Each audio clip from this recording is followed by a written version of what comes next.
You ask Tiger to solve. This deals with linear equations with one unknown. The final result is y equals 39/8. Let's solve it step by step. Group all constants on the right side of the equation. Add 3 to both sides.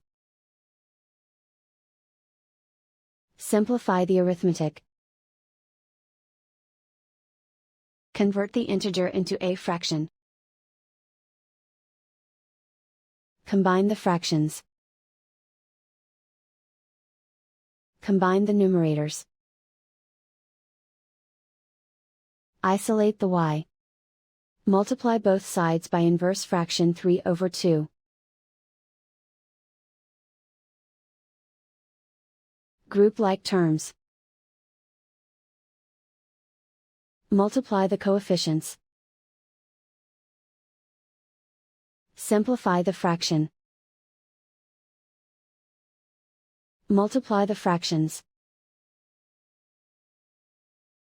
Simplify the arithmetic.